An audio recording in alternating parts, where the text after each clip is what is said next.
Thank you. Just okay. Thank you. Donc vous voyez, il y a seulement une cinquantaine de places dans cette salle de presse, ce qui est pas suffisant pour tous les journalistes présents, et tous ceux qui sont Oh, yeah.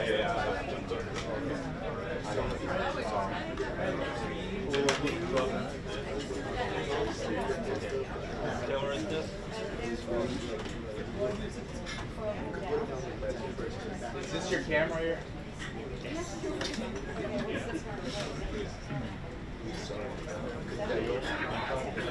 That's yours?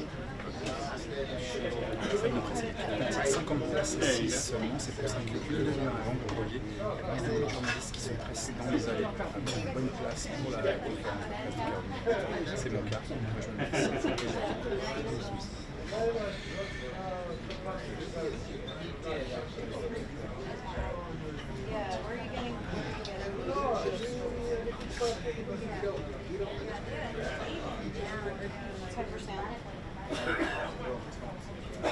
Comme vous voyez, là, c'est des petites 50 places assises seulement qui sont en général des médias américains. Comme vous voyez, cette salle de presse est trop petite, 50 places assises seulement. Les places sont déjà attribuées aux médias. Pour les autres, c'est pour ça qu'il y a autant de monde assis.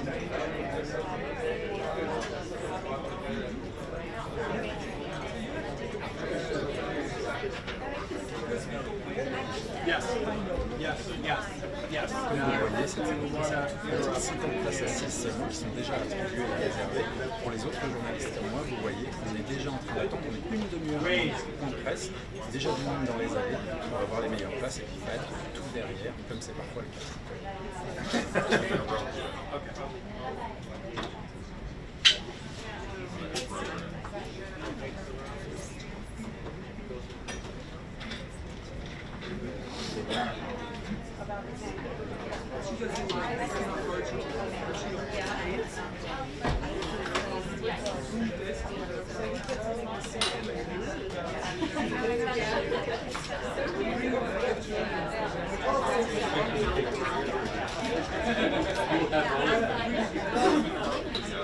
They're still working on it. Hold on. They said give them a minute.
Yo soy Alianza. ¿No sabe? ¿No? ¿Por qué? ¿Ha jugado? Pero Perú no juega hoy. No sé. Hay buenos partidos hoy. Barcelona. ¿Quién? Barcelona con el Newcastle. ¿Qué? ¿Amistosos o qué? ¿Liga? ¿O Champions? ¿Barcelona con Newcastle? ¿Hoy día? Hay tres partidos buenos ahorita a las 2. ¿Hoy día? ¿A las 2? Sí, 2 y 3. Hay dos partidos buenos, tres partidos buenos. ¿Quién más? Que juega el Bayern Múnich, juega también. No me acuerdo contra quién, pero juega también hoy. Barcelona, Newcastle. San Marcos. Hay partidos buenos. Y mañana también. Mañana. Voy a chequear. Posiblemente el Real Madrid y el proceso de la Champions.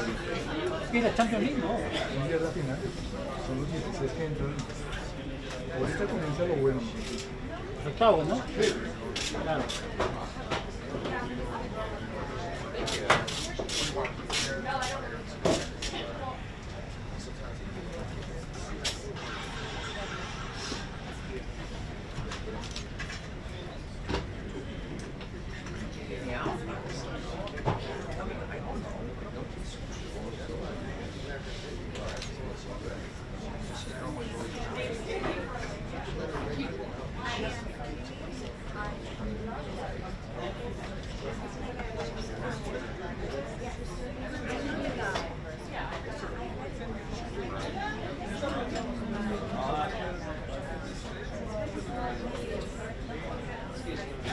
Hey, New York, it's White House again. Any chance to get a quick interrupt on the for Jackie's position? Thank you.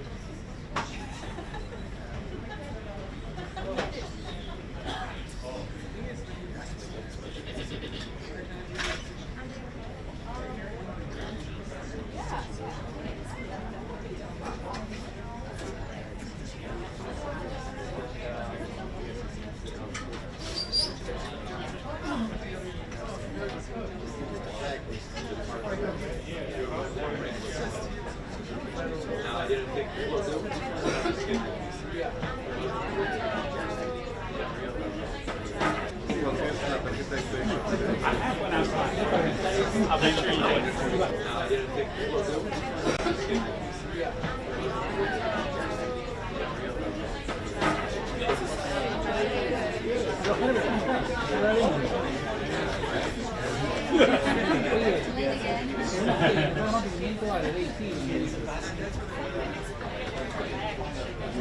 Sí, en abril. ¿Qué día tienes libre? It's up to you. Yeah, you want to sit there at church? I just have to.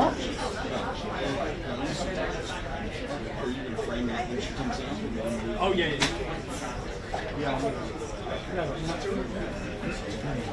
Yeah, I actually. No, es para un momento nomás, no está fácil. Tú sabes, buscar los productos, nada más. ¿Qué te ayudo? En abril, ¿eh? Well, this is really. They're literally like. Para Quincena. Yeah. You would be very surprised if you saw. Mi viernes es un sábado, 15 de abril. No como los sábados y domingos. Viernes también. Viernes también. The wall to here. Ya, ¿qué día?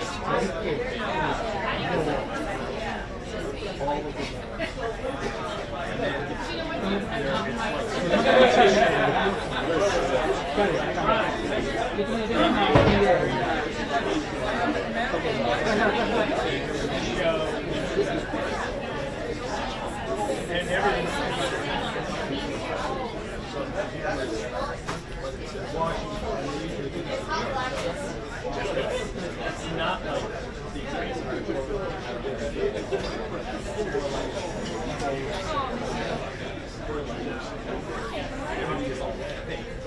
It's not like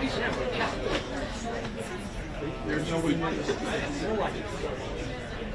Floors up and two over.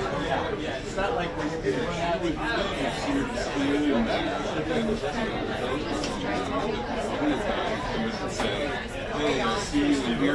you're nothing but like a little thing. They're not you don't say, hey, when I did it with it, they called it just like giving it. Still set.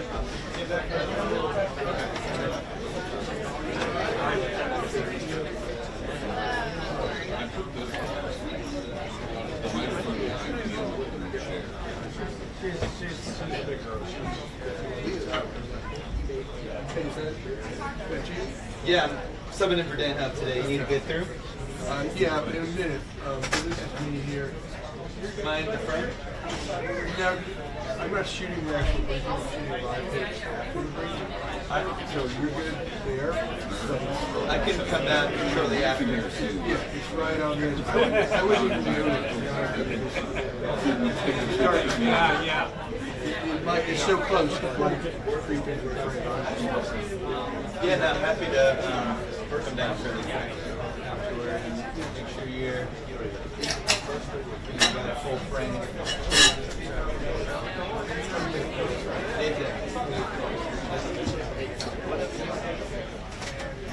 You're not going to get there. Oh, I got it. I lost her.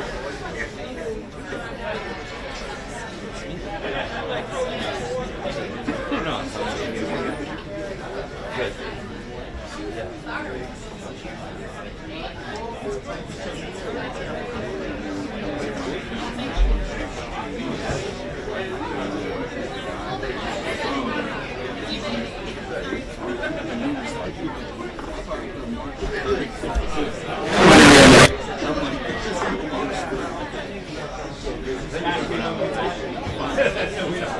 I thought it was like a ring.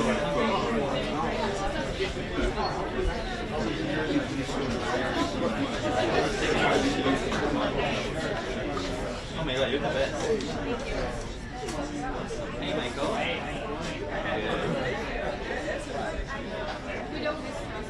How's everything? Good. I'll have a look later. For the ticket? Yeah, well, no, I'm gonna take it out in 1 second. The ticket.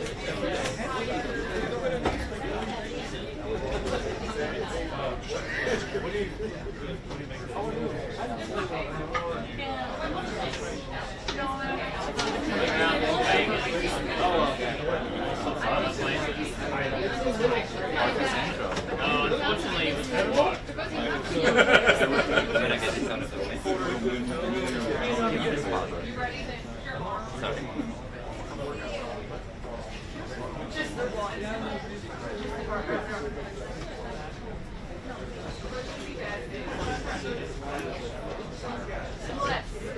Joder. Me cago en... ¿Qué te has pelado o qué? ¿Qué te has hecho en la cabeza? Cabrón. A ver. No, ¿qué te pasa? Con el perro. Mr. Jacopo. I'm so like into the pre-approval list since like the other day there was something about soccer.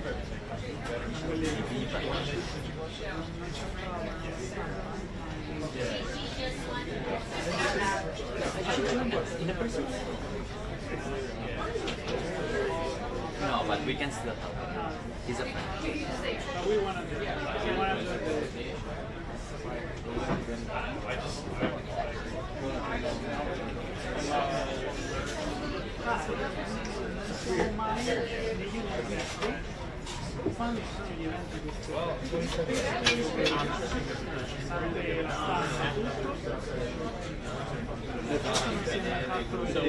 Yeah. So we have I mean, not here. If you plan on going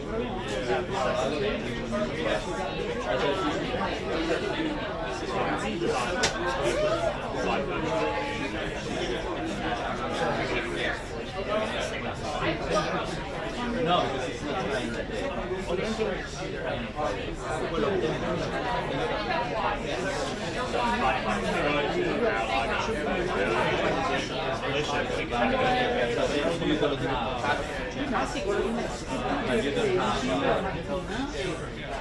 You don't have like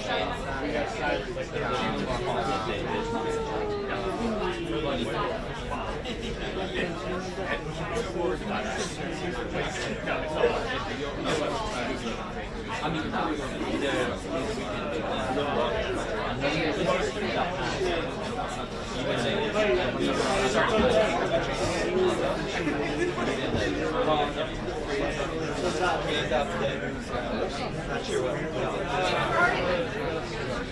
You're nice spot, huh? the lucky spot. You know how it is.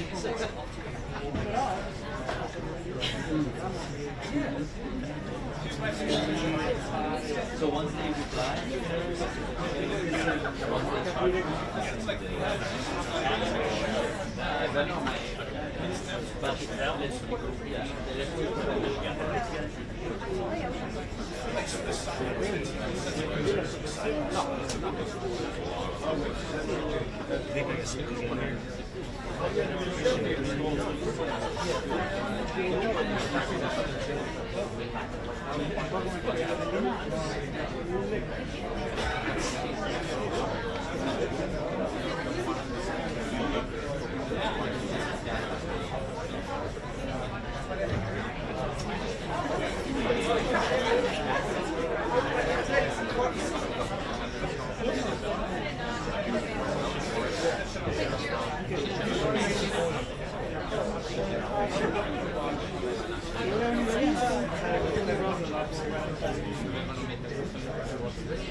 sí, pero fue ilegal y tenía que pagar todo el dinero. No, pero aquí no se anda con bromas. Yo estaba hablando con Patti también. Bien, avanzado.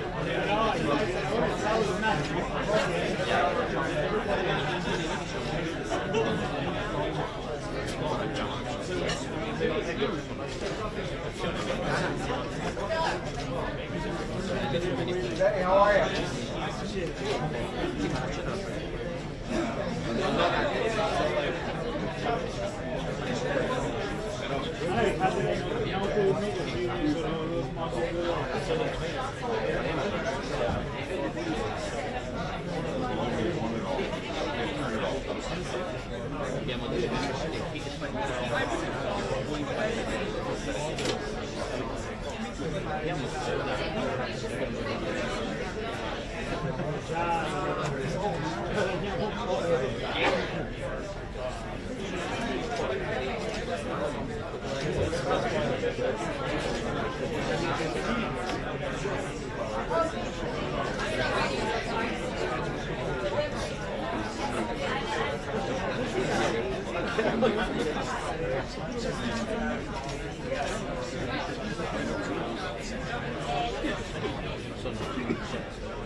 No, pero ella tendría que haber trabajado primero.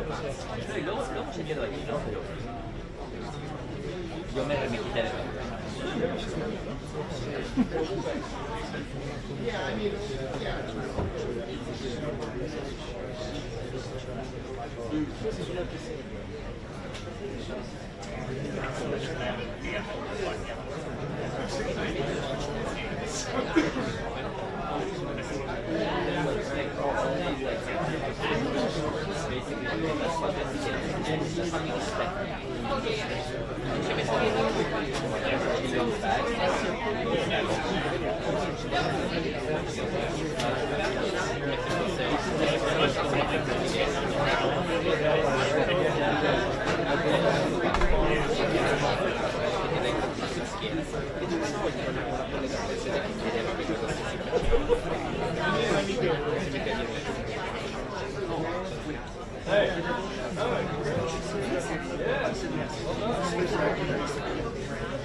Sì, non deve parlare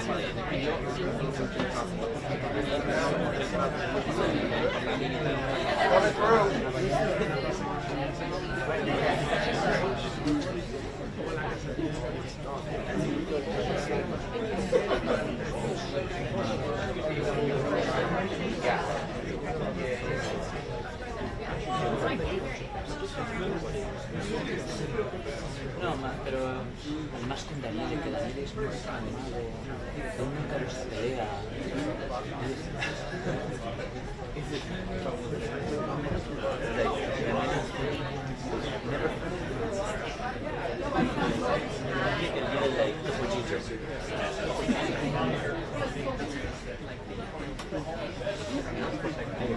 Hello.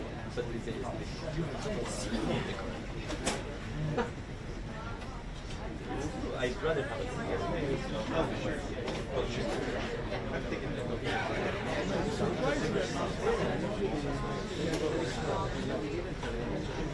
Estaba muy tirado de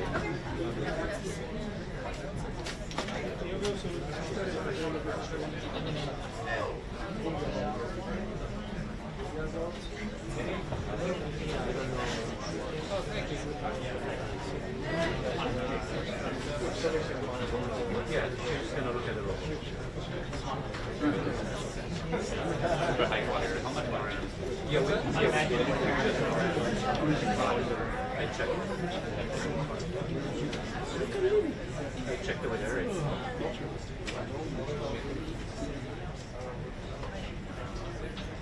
Yeah, no, I checked it. Leavitt.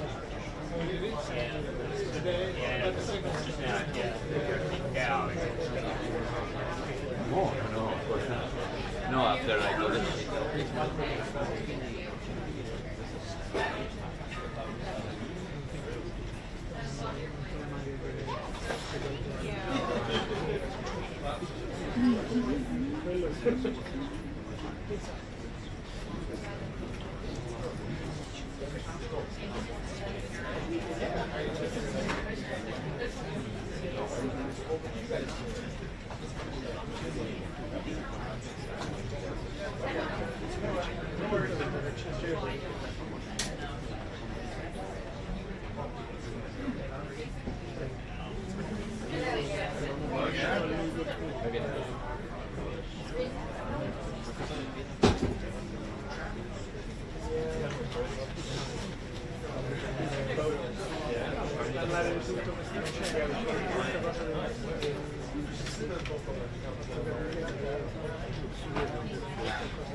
Hey John, yeah, we've seen how much this administration's messaging can impact oil prices. Just a short while ago, the Energy Secretary Hegseth took down a post saying that a U.S. Navy ship had successfully escorted an oil tanker to the Strait of Hormuz. That good news sent oil prices lower, and then pushed them down, reaching up a little bit. Still unclear why the post went up in the first place or was taken down. We hope to get those answers in the briefing.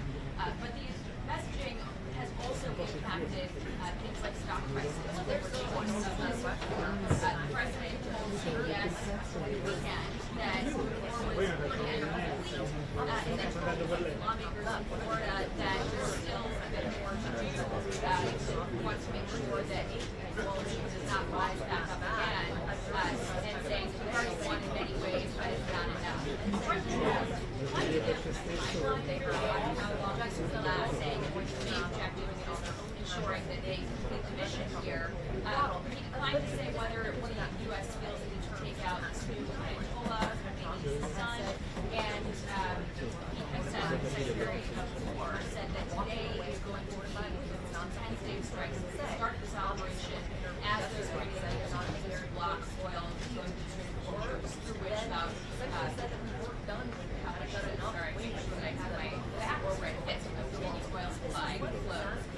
so there are no questions on those topics. We are, of course, also watching the risk of domestic threats here in the U.S. There were reports that there were sleeper cells that received messages, potentially activate the message you want to hear of the White House with that, especially with the partial government shutdown impacting Homeland Security. Democrats still losing to fund Homeland over protests about how ISIS is being handled. And, of course, we are looking for any interview we can get on where the president's head is at about boots on the ground. And, of course, reports that last week we were potentially mulling that. So a lot to get to, and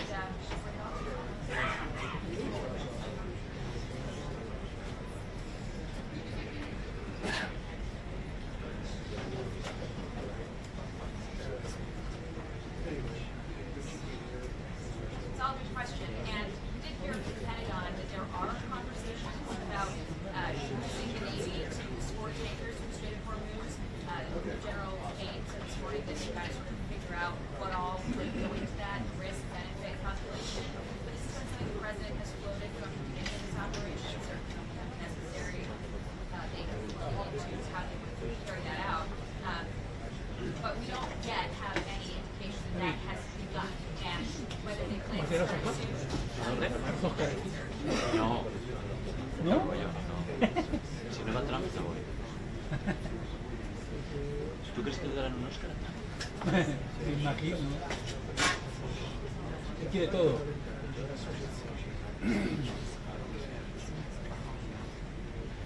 En agosto tú no estás aquí, ¿no? En agosto, sí. Aquí vas a estar el Gran Prix. ¿Cuándo es? En Unicar. Qué bien. Te vas a perder. Sí. El Trump va a estar ahí, Trump, ¿eh? No, esta semana no.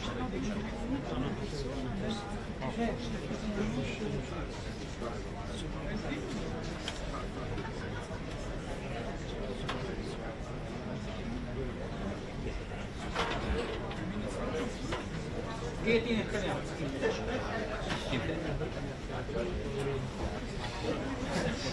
Ah, ya tienes. Pero ya te lo han dado. Ah, no, todavía, eso sí. No, todavía. Sí. Ya se ha acreditado y es en agosto. Yeah, there you go.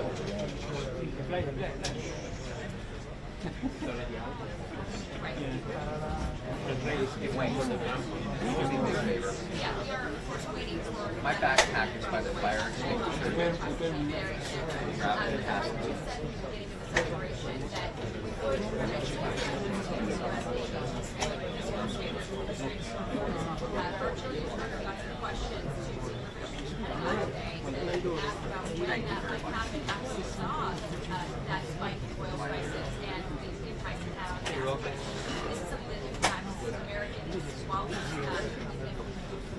Very far away, everybody at home looks at that and how it impacts their own families and their bottom line. So it's something that is important for the administration to address, especially in this affordability discussion heading into the midterms.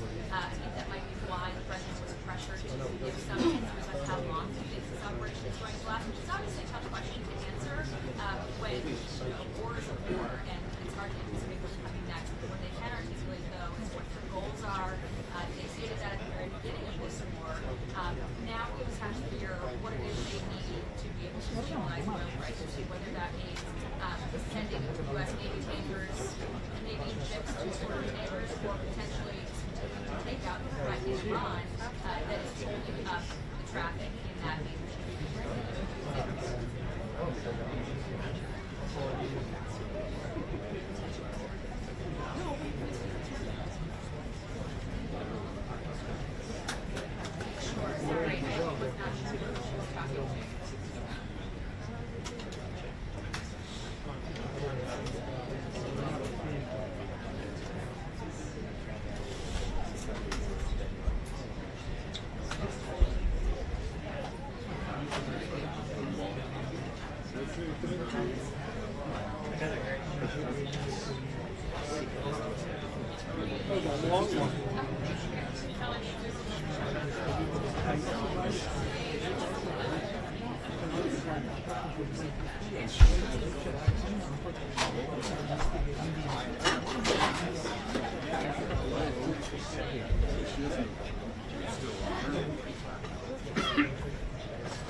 I'm doing declaration today. Did you get it?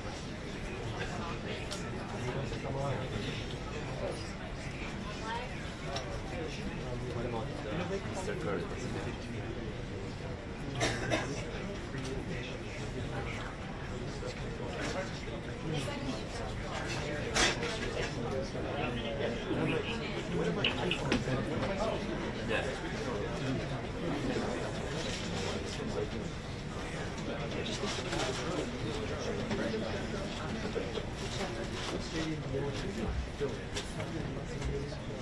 Ya, ya.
Good afternoon, everyone.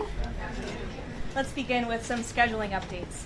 Tomorrow, President Trump will travel to the great states of Ohio and Kentucky, where he will tout his economic victories and detail the administration-wide efforts to continuing lowering prices to make everyday life more affordable for working Americans.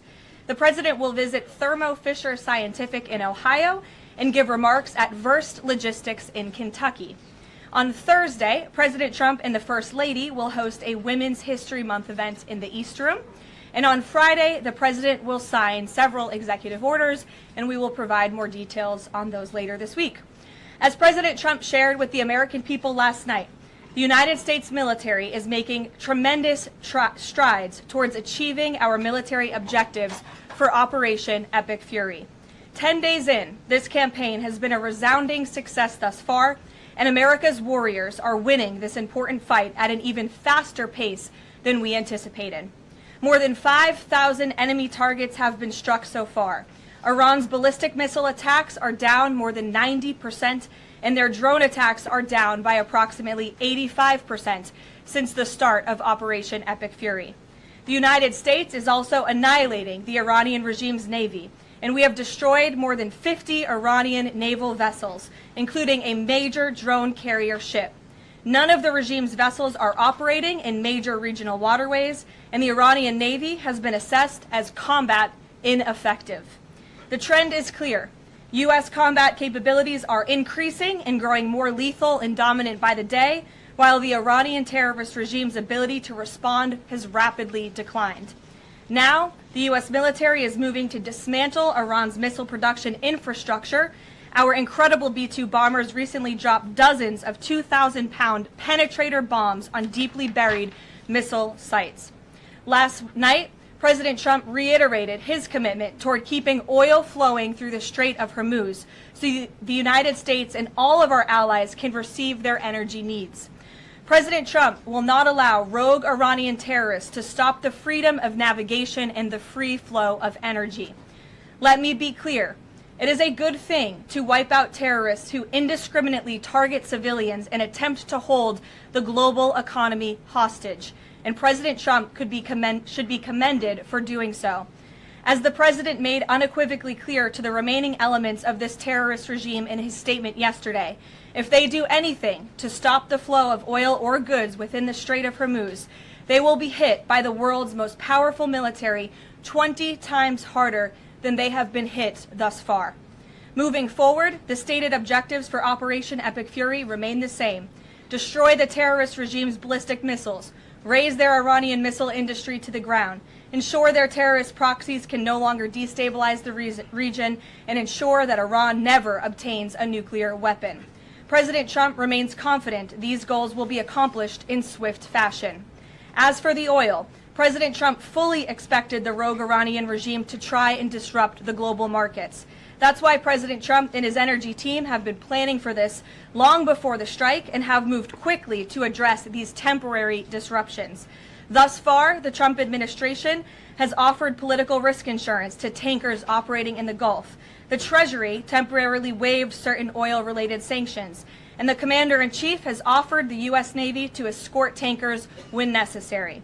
The President and his energy team are closely watching the markets, speaking with industry leaders, and the U.S. military is drawing up additional options following the President's directive to continue keeping the Strait of Hormuz open. I will not broadcast what those options look like, but just know the President is not afraid to use them.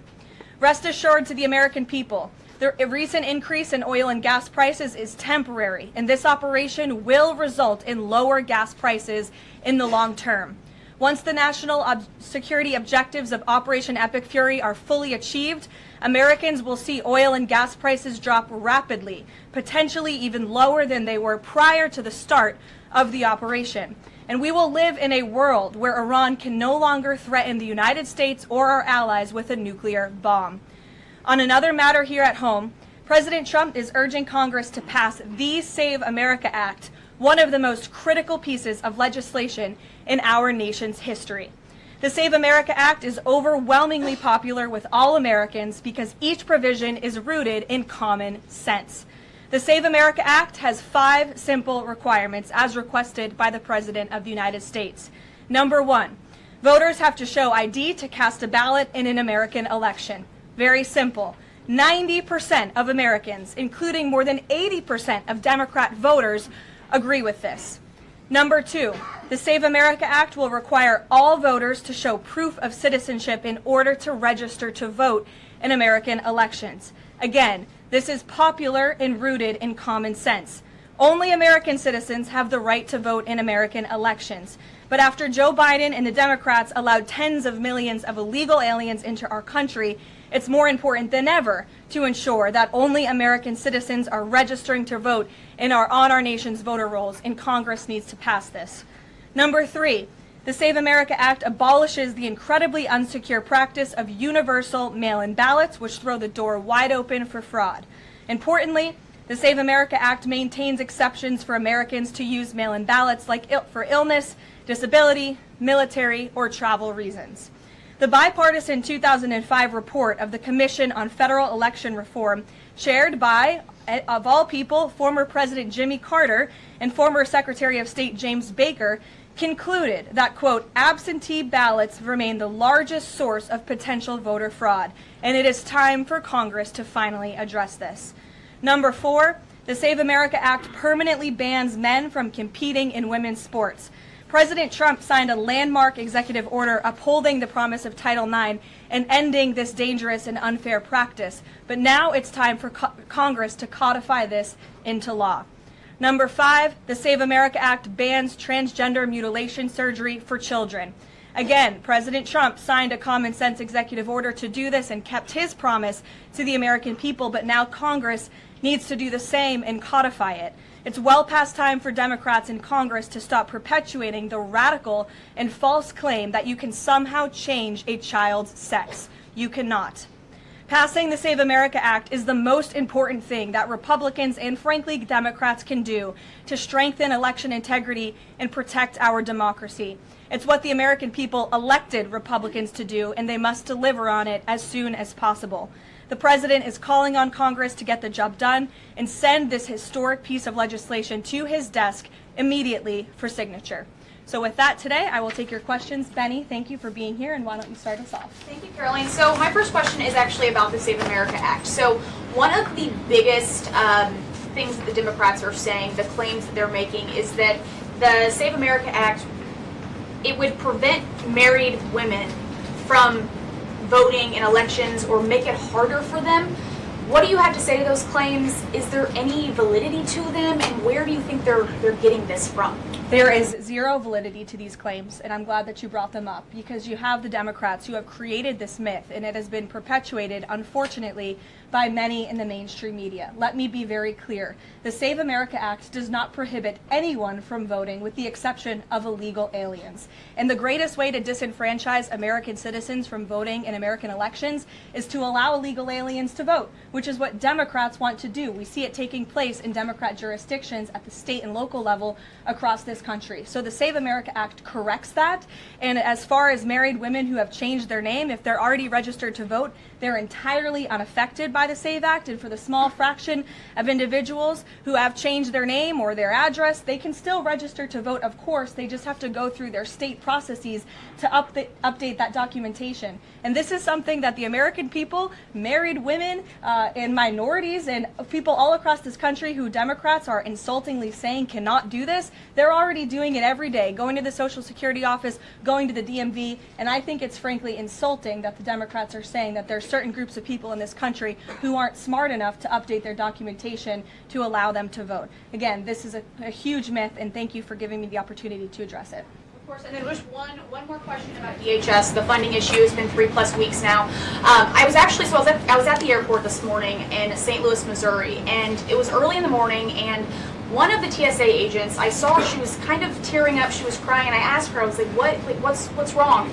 And she was like, I can't make my phone payment, I can barely make my car payment that's coming up. I think a lot in the Beltway, there's so much noise between Democrats, Republicans. It's the Democrats' fault, it's the Republicans' fault. But what is the White House's message to the American people that are struggling because they're not getting that paycheck? It's take away the politics. What do you have to say to those people? President Trump wants the Department of Homeland Security. He wants TSA, he wants FEMA, he wants the brave men and women of our United States Coast Guard to receive their paychecks, and he wants this department to be fully funded and fully reopened. And so to any American out there who is struggling without a paycheck, we know there's more than 100,000 of you across the country. To any American out there who is showing up to an airport and facing incredibly long wait times and lines, call your Democrat member of Congress and tell them to fund the Department of Homeland Security. That's what President Trump wants to do, and it's completely ridiculous that the American people are suffering as a result of these partisan games that are being played by Democrats on Capitol Hill. Thank you. Steve. You said the operation was going faster than anticipated. What is your current timeline for how long the war will last? So look, as you know, Steve, the president and the U.S. military's initial timeline was about 4 to 6 weeks to achieve the full objectives of Operation Epic Fury. Again, to destroy their missiles and their ability to make them, destroy their Navy, permanently deny them nuclear weapons forever, and to, of course, weaken their evil terrorist proxies in the region. We know that the U.S. military and our brave warfighters are quickly and expeditiously executing these objectives well ahead of schedule, but ultimately the operations will end when the Commander-in-Chief determines the military objectives have been met, fully realized, and that Iran is in a position of complete and unconditional surrender, whether they say it or not. Does the president still want Iran's unconditional surrender? Well, when President Trump says that Iran is in a place of unconditional surrender, he's not claiming the Iranian regime is going to come out and say that themselves. What the president means is that Iran's threats will no longer be backed by a ballistic missile arsenal that protects them from building a nuclear bomb in their country. I could make an empty threat, but if I have no actions to back it up, then it's an empty threat. And so President Trump will determine when Iran is in a place of unconditional surrender, when they no longer pose a credible and direct threat to the United States of America and our allies. Adriana. Can you explain why the Energy Secretary posted and then appeared to have deleted a post on X saying that the U.S. Navy escorted an oil tanker through the Strait of Hormuz?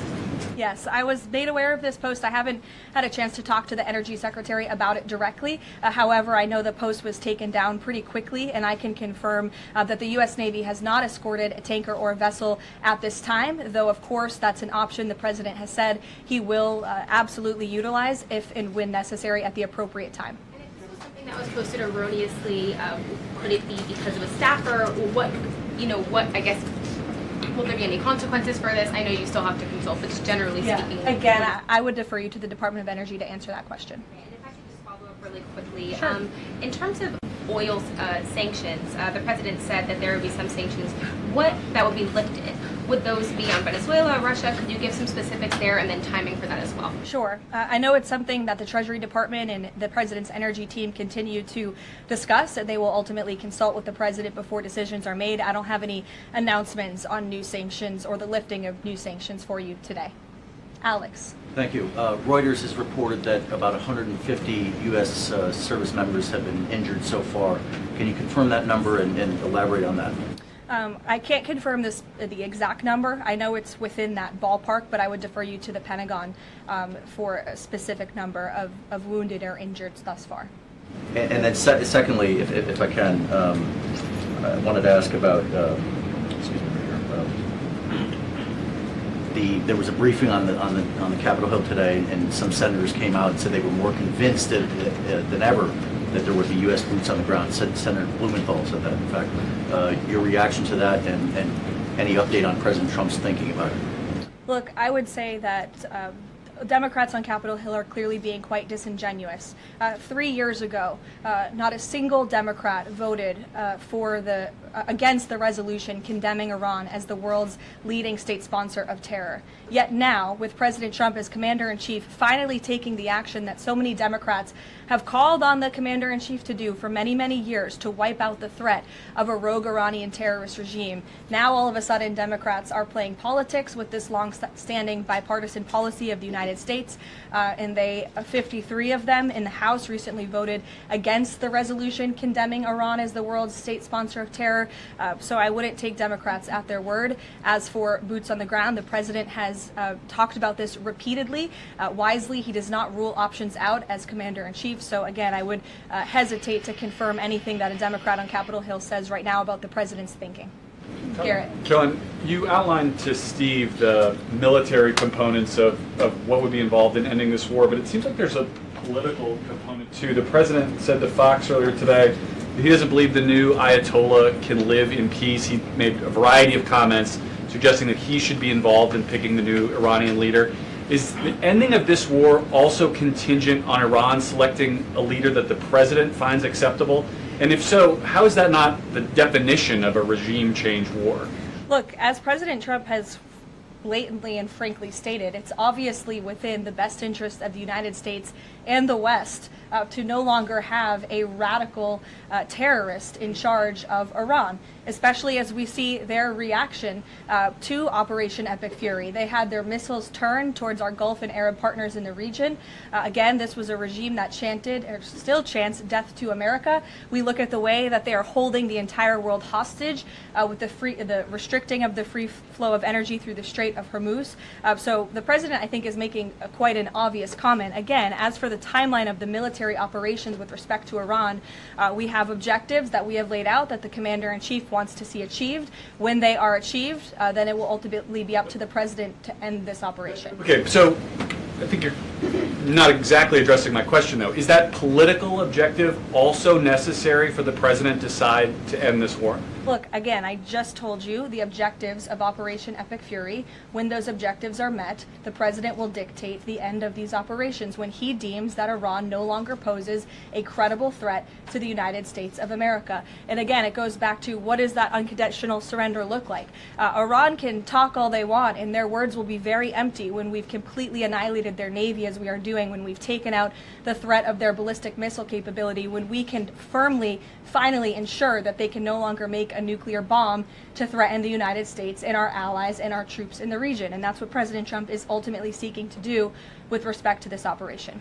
Jennifer. There was a shooting outside of a synagogue in Baltimore. Do you know if the president has been briefed on that, and do you have any more details on what happened? I don't, but we certainly will get you more details, Jennifer, and I don't know if the president has briefed, but I'll check on that when I get back to the Oval Office after this. Sure. Thanks, Karoline. The president said yesterday for the first time that he had to strike Iran because he believes that Iran was going to strike U.S. targets within 7 days. And then he bumped that down later to 3 days. Where is he getting that? Well, that's not the first time the president has said that he chose to launch Operation Epic Fury because he felt as though Iran was going to strike the United States and our assets in the region first. Again, I addressed this in the last briefing. This was a feeling the president had based on facts provided to him by his top negotiators who had been engaged with the Iranian regime in a good faith effort. The Iranian regime was lying, deceiving the United States of America, clearly trying to continue their nuclear program to create a bomb that would of course threaten the United States of America. Again, their ballistic missile arsenal, they were rapidly and aggressively increasing that by the month to a place where they would essentially build immunity for themselves, where a future president or President Trump would not be able to launch this incredibly successful operation. And so the president, again, as I have reiterated and he has said, was not going to sit back and allow the Iranian regime to threaten or to attack the United States of America any longer. But there are no U.S. leaders or Israeli leaders who are making those same claims. So is he making this up to justify his decision to go to war now? The president is not making anything up, Nancy. He is looking at this every single day based on intelligence, based on facts, and based on intelligence that he himself and his negotiators have consumed based on their, again, negotiations with the rogue Iranian regime over the past year. And the president and his team tried in a good faith way to reach a diplomatic deal through peaceful means with the Iranian regime. And Iran chose this path to death and destruction. Iran wanted to attack the United States of America, and the president was not going to sit back and allow that to happen. He was not going to sit back and allow that to happen, and everyone in this room should be grateful for it. John. Thanks a lot, Karoline. Two questions for you. One has to do with a follow-up to your statement that you made at the beginning of the briefing regarding the Safe America Act. Sure. Yesterday, the Senate Majority Leader John Thune spoke on the effort to potentially have a filibuster broken, the rules for the filibuster broken. He said the votes aren't there, one, to nuke the filibuster, and the votes aren't there for a talking filibuster. He says that's the reality. What's your reaction to what Senator Thune said? Look, I think President Trump, the urgency behind his need to pass the Save America Act and his desire to get this country-saving legislation passed has been made quite clear. He wants all options on the table, and he wants the Senate to move as quickly as possible through whatever means necessary. And then secondly, just regarding the president's trip tomorrow, looking ahead, why Ohio and why Northern Kentucky? Well, why not? These are two great states with great Americans. Just wanted to know why they were chosen. Great states with great Americans. The president will be joined by lawmakers from both states who he greatly admires and respects and supports. And he'll be meeting with business owners in both of these places and talking about the economy, which is, of course, the utmost importance to him. Caroline. Thank you. Last week, the Energy Secretary issued a waiver for India to get oil, Russian oils during this energy crisis. Yes. Have you spoken to the President about it? What's the idea behind this? Have I spoken to the president about it? Yes. Yes, I have spoken to the president about it. And the president and the Secretary of Treasury and the whole national security team came to this decision because our allies in India, as you know, Leavitt, have been good actors and have previously stopped buying sanctioned Russian oil. So as we work to appease this temporary gap of oil supply around the world because of the Iranians, we have temporarily permitted them to accept that Russian oil. And this Russian oil was already at sea. It was already out on the water. So this short-term measure, we don't believe it will provide significant financial benefit to the Russian government at this time. I have one more question about Pakistan. You know, Pakistan is a neighbor of Iran, and Pakistan is also an ally of U.S. President has been praising a lot about the field marshal. Is Pakistan providing any kind of support in this war against Iran? That I will have to check on with the Pentagon and get back to you. Sure. The president said yesterday that President Putin told him he wanted to be helpful in the Middle East. The Kremlin put out a statement where Putin said, quote, "I would like to reaffirm our unwavering support for Tehran and our solidarity with Iranian friends." How does the president think that Russia could be helpful, if not helping Iran? And did the president push Putin on Russia sharing intelligence with Iran in this war? The president and his special envoy Witkoff have both said that, of course, they've sent a message to Russia that if that was taking place, it's not something they would be happy with, and they hope that it is not taking place. As for further details about the discussions between these two leaders, I'll leave it to the president to divulge any more of that conversation, but he did confirm it yesterday and provided you with a little bit of the background and his view and his perspective, as he always does. Luke. Regarding the missile strike on the Iranian school, how long does the administration expect that investigation to take, and will the White House or the Department of Defense release a full report of its findings once the investigation is complete? The Department of War will do that. The investigation continues, and as the President said yesterday at his press conference, he will accept the conclusion of that investigation, whatever it may be. We'll go to the back row for some love. Sure, in the back with the glasses. Go ahead. Regarding the shield of the Americas. Caroline, is and there then you can go, but go first. Okay, thank you. Is there an update regarding You have rough real estate back there, so I'm trying to give you some love. Is there an update regarding Cuba, and also is an economic deal imminent? Sure. I don't have any updates on Cuba for you today.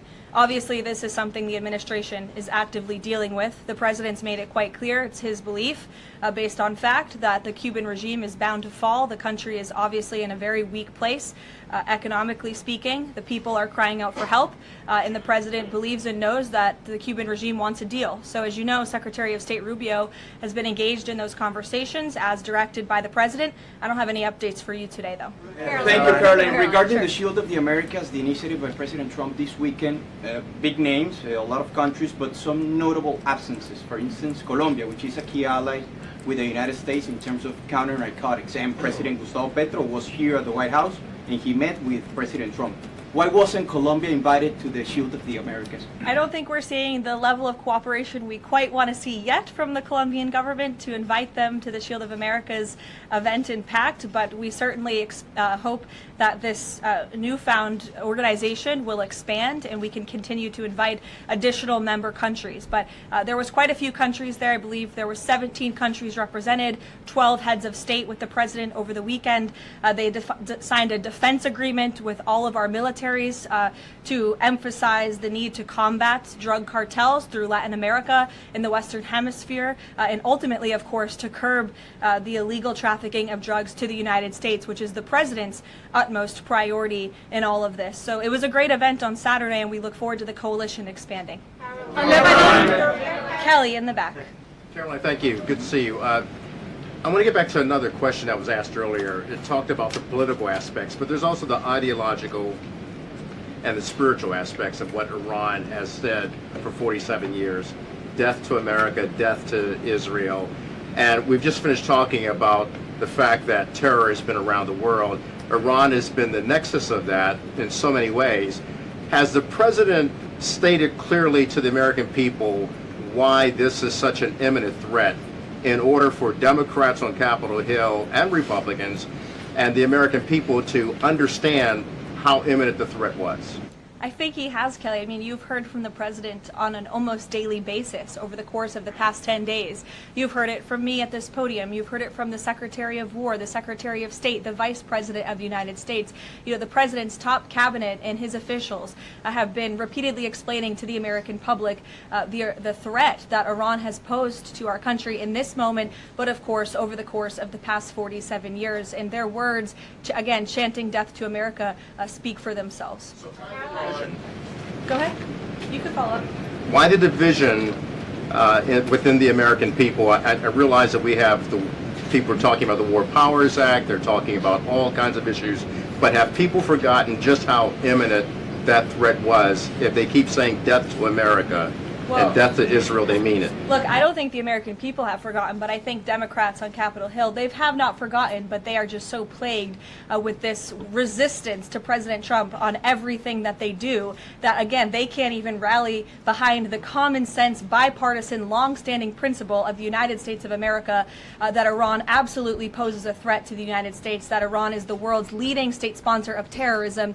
And I think that's reflected again in their voting pattern. In 2023, every single member of the House of Representatives, with the exception of one, I believe the final vote was 412 to 1 in 2023 for a resolution condemning Iran as the world's state leading sponsor of terror. And now in this year, under this president in 2026, 53 Democrats voted against that exact same resolution with the exact same language. I don't think that's a change in the threat that Iran has posed to the United States. I think it's a change in the Democrat Party's thinking and their vicious hatred for President Trump.